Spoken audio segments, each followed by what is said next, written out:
வணக்கம் என் இளைய தலைமுறையை மாறுவோம் மாற்றுவோம். இன்றைய காணொளியில் நாம் பார்க்கவிருப்பது ஒரு சீன பிரஜையிடம் கொள்ளையடிக்கப்பட்ட 2 கோடி பணம், அதற்கு பின்னால் ஒரு முன்னாள் அமைச்சரின் மகன் இருப்பதான குற்றச்சாட்டுக்கள், பின் கொழும்பு போர்ட் சிட்டியில் இடம்பெற்ற 3 சீன பிரஜைகளின் கடத்தலும், பின்பு அதில் ஒருவர் இறந்ததாக கூறப்படும் செய்திகளை பற்றி முழுமையாக இந்த காணொளியில் பார்ப்போம். வீடியோவை ஸ்கிப் பண்ணாம பாருங்க, வீடியோக்குள்ள செல்லலாம். ஒரு நாட்டின் வரலாறு சில நேரங்களில் போர்களால் எழுதப்படுகிறது, சில நேரங்களில் தேர்தல்களால் எழுதப்படுகிறது. ஆனால் இன்னும் சில நேரங்களில் வெளிநாட்டில் இருந்து அமைதியாக வந்து சேரும் முதலீடுகளால் எழுதப்படுகிறது.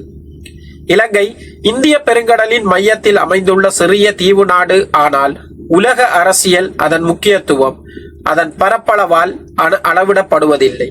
அதன் இருப்பிடம்தான் அதை முக்கியத்துவமாக்குகிறது. கிழக்கிலிருந்து மேற்கே செல்லும் உலக வர்த்தக கப்பல்களில் பெரும்பாலானவை கடந்து செல்லும் பாதைக்கு அருகில் இருக்கும் இந்த நாடு பல நூற்றாண்டுகளாக வல்லரசுகளின் கவனத்தை ஈர்த்து வந்துள்ளது. 2009ஆம் ஆண்டு 3 தசாப்தங்களுக்கு மேலாக நீடித்த உள்நாட்டு போர் முடிவுக்கு வந்தது. அதன் பிறகு இலங்கை எதிர்கொண்ட மிகப்பெரிய சவால் போரை வெல்வது அல்ல, நாட்டை மீண்டும் கட்டியெழுப்புவதுதான். சாலைகள் வேண்டும், துறைமுகங்கள் வேண்டும், மின் நிலையங்கள் வேண்டும், வேலை வாய்ப்புகள் வேண்டும், வெளிநாட்டு முதலீடுகள் வேண்டும். அந்த நேரத்தில் உலகின் பல நாடுகள் இலங்கையை கவனித்துக் கொண்டிருந்தன. ஆனால் ஒரு நாடு மட்டும் வேறுபட்டது. அந்த நாடு வெறும் வாக்குறுதிகளை மட்டும் வழங்கவில்லை, $பில்லியன் மதிப்பிலான திட்டங்களுடன் இலங்கைக்குள் நுழைந்தது. அந்த நாடு சீனா. அம்பாந்தோட்டை துறைமுகம், அதன் பிறகு மத்தள சர்வதேச விமான நிலையம், நொரச்சோலை அனல் மின் நிலையம், அதிவேக நெடுஞ்சாலைகள், பின்னர் உலகின் கவனத்தை ஈர்த்த கொழும்பு போர்ட் சிட்டி. இந்த திட்டங்கள் ஒவ்வொன்றும் தனித்தனி கட்டுமான பணிகள் மட்டுமல்ல, இலங்கையின் பொருளாதார திசையை மற்றும் முயற்சிகளாகவும் பார்க்கப்படுகின்றன.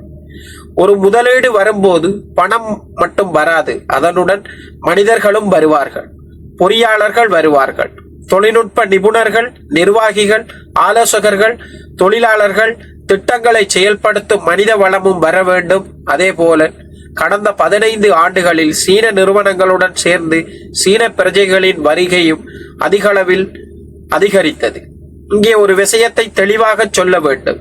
இலங்கையில் எந்த ஆண்டில் எத்தனை சீன பிரஜைகள் இருந்தனர் என்ற முழுமையான ஆண்டு வாரியான அதிகாரப்பூர்வ எண்ணிக்கையை அரசு வெளிப்படுத்தவில்லை. ஆனால் குடிவரவு தரவுகள், முதலீட்டு திட்டங்கள், வேலை அனுமதிகள், சுற்றுலா புள்ளி விவரங்கள் மற்றும் பொருளாதார ஆய்வுகள் அனைத்தும் ஒரே திசையை சுட்டிக்காட்டுகின்றன. அதாவது 2010க்கு பிறகு சீனர்களின் வருகை 2010க்கு முன் இருந்த காலத்துடன் ஒப்பிடும் போது கணிசமாக உயர்ந்துள்ளது. இது இலங்கைக்கு மட்டும் நடந்த மாற்றமல்ல. சீனா தனது உலகளாவிய உட்கட்டமைப்பு திட்டத்தின் கீழ் ஆசியா, ஆப்பிரிக்கா, ஐரோப்பா என பல நாடுகளில் துறைமுகங்கள், ரயில் பாதைகள், நெடுஞ்சாலைகள் மற்றும் தொழிற்பேட்டைகளில் முதலீடு செய்தது. அந்த உலக வரைபடத்தில் இந்திய பெருங்கடலின் மையத்தில் இருக்கும் இலங்கையும் ஒரு முக்கியத்துவ இடத்தை பெற்றது. இதில் தவறு எதுவும் இல்லை. எந்த நாடும் முதலீடுகளை வரவேற்கும், வளர்ச்சி பெற முயற்சிக்கும். ஆனால் வரலாறு இன்னொரு பாடத்தையும் சொல்கிறது. உலகின் பல நகரங்களில் பெரிய அளவிலான பண பரிவர்த்தனைகள் நடைபெறும் இடங்களில் சட்டபூர்வமான வணிகங்களுடன் சேர்ந்து சட்டவிரோத பண பரிவர்த்தனைகளும் சர்வதேச மோசடி வலையமைப்புகளும் ஒழுங்கமைக்கப்பட்ட குற்ற குழுக்களும் கால்பதிக்க முயன்ற சம்பவங்கள் பதிவாகியுள்ளன. அப்படியான ஒரு சூழ்நிலையை இலங்கையும் இன்று எதிர்கொள்கிறதா, அல்லது அண்மையில் நடந்த சம்பவங்கள் வெறும் தனித்தனி குற்ற வழக்குகளா? இந்த கேள்விக்கான பதிலை அவசரமாக சொல்ல முடியாது. ஏனெனில் விசாரணைகள் இன்னும் நடைபெற்று கொண்டிருக்கின்றன. ஆனால் ஒரு உண்மையை மறக்க முடியாது. இன்று இலங்கை 2009ஆம் ஆண்டில் இருந்த இலங்கை அல்ல. அதன் பொருளாதார அமைப்பு மாறியுள்ளது, அதன் சர்வதேச தொடர்புகளும் மாறியுள்ளன, அதனுடன் சேர்ந்து அதன் பாதுகாப்பு சவால்களும் மாறியுள்ளன. இன்னத்தின் முழு பின்னணியை புரிந்து கொள்ளாமல் கடந்த சில நாட்களில் செய்திகளில் வந்த சம்பவங்களை மட்டும் பார்த்தால் 2010க்கு பிறகு இலங்கை மாறத் தொடங்கியது. ஆனால் அந்த மாற்றம் ஒரே நாளில் நிகழவில்லை. ஒவ்வொரு ஆண்டாக, ஒவ்வொரு திட்டமாக, ஒவ்வொரு முதலீடாக அமைதியாக நடந்தது. கொழும்பின் வானத்தை நோக்கி பார்த்தால் புதிய கட்டடங்கள் எழுந்தன, தெற்கை நோக்கி பயணித்தால் புதிய நெடுஞ்சாலைகள் திறக்கப்பட்டன. ஹம்பாந்தோட்டையில் ஒரு புதிய துறைமுகம் உருவானது. பின்னர் கடலுக்குள் ஒரு புதிய நகரத்தை உருவாக்கும் திட்டம் ஆரம்பிக்கப்பட்டது. இந்த மாற்றங்கள் இலங்கையின் பொருளாதாரத்திற்கு புதிய வாய்ப்புகளை திறந்தன. ஆயிரக்கணக்கான உள்ளூர் தொழிலாளர்களுக்கு வேலை கிடைத்தது. புதிய தொழில்நுட்பங்கள் அறிமுகமானன. வெளிநாட்டு முதலீட்டாளர்கள் இலங்கையை வேறு பார்வையில் காணத் தொடங்கினர். ஆனால் ஒவ்வொரு பெரிய மாற்றமும் புதிய கேள்விகளை கொண்டு வரும். இந்த திட்டங்களில் பணியாற்றிய சீன நிறுவனங்கள் தங்களது சொந்த பொறியாளர்கள், தொழில்நுட்ப நிபுணர்கள் மற்றும் நிர்வாகிகளை இலங்கைக்கு அனுப்பின. இது உலகம் முழுவதும் நடைமுறையில் இருக்கும் இயல்பான வணிக முறை. ஒரு நிறுவனம் தனது பெரிய திட்டத்தை செயல்படுத்தும் போது தனது நிபுணர்களையும் கொண்டு வருவது வழக்கமானது. அதே நேரத்தில் இலங்கை சீனா உறவு கட்டுமானத்தை தாண்டி வர்த்தகம், கப்பல் போக்குவரத்து, நிதி சேவைகள், தகவல் தொழில்நுட்பம் மற்றும் சுற்றுலா போன்ற பல துறைகளுக்கு விரிவடைந்தது. இந்த மாற்றம் நடந்து கொண்டிருந்த காலத்திலேயே உலகம் வேறு ஒரு மாற்றத்தை எதிர்கொண்டது. குற்ற உலகமும் மாறிக்கொண்டிருந்தது. ஒரு காலத்தில் வங்கி கொள்ளை, ஆயுத கடத்தல், போதைப்பொருள் விற்பனை ஆகியவை ஒழுங்கமைக்கப்பட்ட குற்ற குழுக்களின் முக்கிய வருமானமாக இருந்தன. ஆனால் இணையத்தின் வளர்ச்சியுடன் உலகின் பல பகுதிகளில் ஆன்லைன் முதலீட்டு மோசடிகள், போலி வர்த்தக தளங்கள், காதல் மோசடிகள், கிரிப்டோ கரன்சி ஏமாற்றுகள் மற்றும் சர்வதேச பணி மோசடிகள் வேகமாக அதிகரித்தன. ஐக்கிய நாடுகள் அமைப்பு மற்றும் பல சர்வதேச ஆய்வுகள் தென்கிழக்காசியாவின் சில பகுதிகளில் இயங்கும் சைபர் மோசடி வலையமைப்புகள் ஆண்டுதோறும் பில்லியன் கணக்கான டாலர்களை சட்டவிரோதமாக பரிமாறுவதாக எச்சரித்துள்ளன. இந்த வலையமைப்புகள் பல நாடுகளை தங்கள் செயல்பாடுகளுக்கு பயன்படுத்துகின்றன என்பதும் பல அறிக்கைகளில் குறிப்பிடப்பட்டுள்ளது. இங்கே மிகவும் முக்கியமான ஒரு வேறுபாட்டை புரிந்து கொள்ள வேண்டும். இந்த உலகளாவிய சைபர் மோசடி வலையமைப்புகள் இருப்பது ஒரு உறுதிப்படுத்தப்பட்ட உண்மை. ஆனால் அவை இலங்கையில் அண்மையில் நடந்த குறிப்பிட்ட கடத்தல் அல்லது கொலை வழக்குடன் தொடர்புடையவை என்று இதுவரை இலங்கை அதிகாரிகள் உறுதிப்படுத்தப்படவில்லை. இந்த வேறுபாட்டை மறந்துவிட்டால் ஆய்வு செய்தி அல்ல, ஊடகமாக மாறிவிடும். ஆனால் இன்னொரு உண்மையை மறுக்க முடியாது. கடந்த சில ஆண்டுகளில் இலங்கை அதிகாரிகள் பல வெளிநாட்டவர்களை ஆன்லைன் மோசடி மற்றும் சைபர் குற்றச்சாட்டுகளுடன் தொடர்புடைய சந்தேகத்தின் பேரில் கைது செய்து விசாரணை நடத்தியுள்ளனர். சிலர் பின்னர் நாடு கடத்தப்பட்டனர். இதனால் இலங்கை பாதுகாப்பு அமைப்புகள் இந்த புதிய குற்ற வகையை தீவிரமாக கண்காணிக்க தொடங்கியுள்ளன. அப்படியான சூழ்நிலையில் தான் கடந்த சில வாரங்களில் நடந்த 2 சம்பவங்கள் தேசிய கவனத்தை ஈர்த்தன. முதலாவது, ஒரு சீன பிரஜையிடமிருந்து பெரிய தொகை பணம் கொள்ளையடிக்கப்பட்டதாக பதிவு செய்யப்பட்ட வழக்கு. இரண்டாவது, கொழும்பு போர்ட் சிட்டி பகுதியில் 3 சீன பிரஜைகள் கடத்தப்பட்டதாக கூறப்பட்ட சம்பவம். பின்னர் 2 உயிருடன் மீட்கப்பட்டதும் ஒருவரின் உடல் கண்டுபிடிக்கப்பட்டதும். இந்த 2 வழக்குகளும் பொதுமக்களின் கவனத்தை ஈர்த்தன. சமூக ஊடகங்களில் பல கதைகள் பரவின. பல முடிவுகளை முன்வைத்தனர். ஆனால் ஒரு தொழில்முறை விசாரணை ஒருபோதும் சமூக ஊடகங்களின் வேகத்தில் நகராது. விசாரணையாளர்களுக்கு ஒரு கதையை நிரூபிக்க வேண்டியதில்லை, நடந்த உண்மையை மட்டுமே நிரூபிக்க வேண்டும். அதற்காக அவர்கள் ஆதாரங்களை சேகரிக்கிறார்கள், சாட்சியங்களை ஒப்பிடுகிறார்கள், டிஜிட்டல் பதிவுகளை ஆய்வு செய்கிறார்கள், பின்னர் தான் ஒரு முடிவை நோக்கி செல்கிறார்கள். அதனால் தான் இந்த வழக்கின் உண்மையான கதை சமூக ஊடகங்களில் எழுதப்படவில்லை. அது விசாரணை கோப்புகளுக்குள் எழுதப்பட்டு கொண்டிருக்கின்றது. அந்த கோப்புகள் எதை சொல்கின்றன? இதுவரை வெளிவந்த தகவல்கள் என்ன?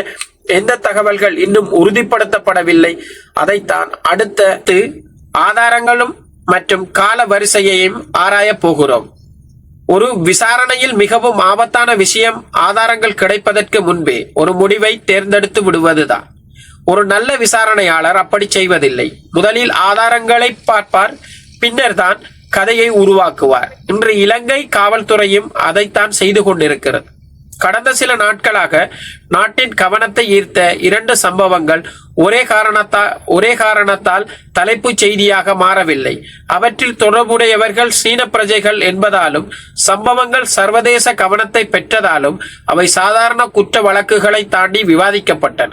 முதலில் ஒரு சீன பிரஜையிடம் இருந்ததாக கூறப்படும் பெரிய தொகை பணம் கொள்ளையடிக்கப்பட்டதாக முறைப்பாடு பதிவு செய்யப்பட்டது. அந்த வழக்கின் முன்னாள் இராஜாங்க அமைச்சரின் மகன் உட்பட சிலர் கைது செய்யப்பட்டதாக காவல்துறை அறிவித்தது. ஆனால் இங்கே ஒரு முக்கியமான சட்ட உண்மையை நினைவில் கொள்ள வேண்டும். கைது என்பது குற்றம் நிரூபிக்கப்பட்டது என்று அர்த்தமல்ல. விசாரணையின் அடிப்படையில் கைது செய்யப்படலாம். குற்றம் நிரூபிக்கப்பட வேண்டியது நீதிமன்றத்தில் ஆதாரங்களின் மூலம்தான். அதே காலப்பகுதியில் கொழும்பு போர்ட் சிட்டி பகுதியில் 3 சீன பிரஜைகள் கடத்தப்பட்டதாக தகவல் வெளியானது. பின்னர் இருவரும் உயிருடன் கண்டுபிடிக்கப்பட்டதாகவும் 3வது நபர் உயிரிழந்த நிலையில் மீட்கப்பட்டதாகவும் அதிகாரப்பூர்வ தகவல்கள் வெளியாகின. இந்த வழக்கு தற்போது கடத்தல் மற்றும் கொலை கோணங்களில் விசாரணைக்கு உட்படுத்தப்பட்டுள்ளது. இந்த 2 வழக்குகளுக்கும் இடையே தொடர்பு இருக்கிறதா? இந்த கேள்வி இயல்பாகவே பலருக்கும் எழுகிறது. ஆனால் இதுவரை பொதுமக்களுக்கு வெளியிடப்பட்ட அதிகாரப்பூர்வ தகவலின் அடிப்படையில் இந்த 2 வழக்குகளுக்கும் ஒன்றோடொன்று தொடர்புடையவை என்று காவல்துறை அறிவிக்கவில்லை. அதேபோல் தொடர்பே இல்லை என்றும் அவர்கள் கூறவில்லை. விசாரணை இன்னும் தொடர்கிறது. இதுதான் விசாரணையின் இயல்பு. சில நேரங்களில் அதிகாரிகளிடம் தகவல்கள் இருக்கும், ஆனால் விசாரணையை பாதிக்காமல் இருக்க அவற்றை உடனடியாக வெளியிட முடியாது. சாட்சிகள் பாதுகாக்கப்பட வேண்டும், ஆதாரங்கள் உறுதிப்படுத்தப்பட வேண்டும், டிஜிட்டல் தகவல்கள் ஆய்வு செய்யப்பட வேண்டும். சர்வதேச ஒத்துழைப்பு தேவைப்படலாம்.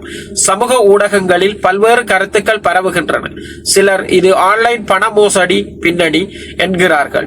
சிலர் சர்வதேச குற்றக்குழுக்களை பற்றி பேசுகிறார்கள். இன்னும் சிலர் அரசியல் கோணங்களை முன்வைக்கிறார்கள். ஆனால் ஒரு பொறுப்பான ஆய்வு சமூக ஊடகங்களின் வேகத்தில் ஓட முடியாது. அது ஆதாரங்களின் வேகத்தில் தான் நகர வேண்டும். இதுவரை வெளிவந்த தகவல்களின் அடிப்படையில் விசாரணையாளர்கள் பல கோணங்களில் ஆராய்ந்து வருகிறார்கள் என்பதுதான் தெரிகிறது. ஆனால் எந்த கோணம் இறுதியில் ஆதாரங்களால் உறுதிப்படுத்தப்படும் என்பதை இப்போது யாராலும் கூற முடியாது. இங்கே இன்னொரு பெரிய கேள்வி எழுகிறது. கடந்த 15 ஆண்டுகளில் சீன முதலீடுகள் இலங்கையின் பொருளாதாரத்தில் பெரிய மாற்றத்தை ஏற்படுத்தியுள்ளன. அதே நேரத்தில் சர்வதேச நிதி பரிவர்த்தனைகள், டிஜிட்டல் தொழில்நுட்ப, எல்லை தாண்டிய வர்த்தகம் ஆகியவை வேகமாக வளர்ந்துள்ளன. இந்த புதிய உலகத்தில் ஒரு நாட்டின் பாதுகாப்பு சவால்களும் மாறுகின்றன. இன்று தெருவில் நடக்கும் குற்றங்களை மட்டுமல்ல, இணையத்தில் திட்டமிடப்படும் குற்றங்களையும் நாடுகளை கடக்கும் நிதி வலையமைப்புகளை கண்காணிக்க வேண்டிய சூழ்நிலை உருவாகியுள்ளது. அதனால் தான் இந்த வழக்கு ஒரு தனிப்பட்ட கொலை வழக்காக மட்டுமே பார்க்கப்படவில்லை. இது இலங்கையின் சட்ட அமலாக்க அமைப்புகள் டிஜிட்டல் குற்றங்களுக்கு எதிர்கொள்ளும் திறன், சர்வதேச ஒத்துழைப்பு மற்றும் வெளிநாட்டு முதலீட்டாளர்களின் பாதுகாப்பு ஆகிய அனைத்தையும் தொடும் ஒரு சோதனையாகவும் பார்க்கப்படுகிறது. இந்த கதையின் முதல் பகுதி இங்கே முடிகிறது. ஆனால் நமது ஆய்வு இப்போதுதான் ஆரம்பமாகிறது. அடுத்த பகுதியில் உலகையே அதிர வைத்த ஆன்லைன் பண மோசடி வலையமைப்புகளும் எப்படி செயல்படுகின்றன, தென்கிழக்காசியாவில் ஏன் அவை வேகமாக வளர்ந்தன, இலங்கை அதிகாரிகள் ஏன் அந்த பின்னணியை கவனத்திற்கொண்டு விசாரணை நடத்துகிறார்கள், உறுதிப்படுத்தப்பட்ட உண்மைகள் என்ன, ஊகங்கள் எவை, ஆதாரங்களின் அடிப்படையில் அவற்றை ஒன்றின் பின் ஒன்றாக பிரித்து ஆராய போகிறோம். ஏனெனில் ஒரு நல்ல விசாரணையின் நோக்கம் சந்தேகத்தை உருவாக்குவது அல்ல, சந்தேகத்திற்குள் மறைந்திருக்கும் உண்மையை தேடுவதுதான்.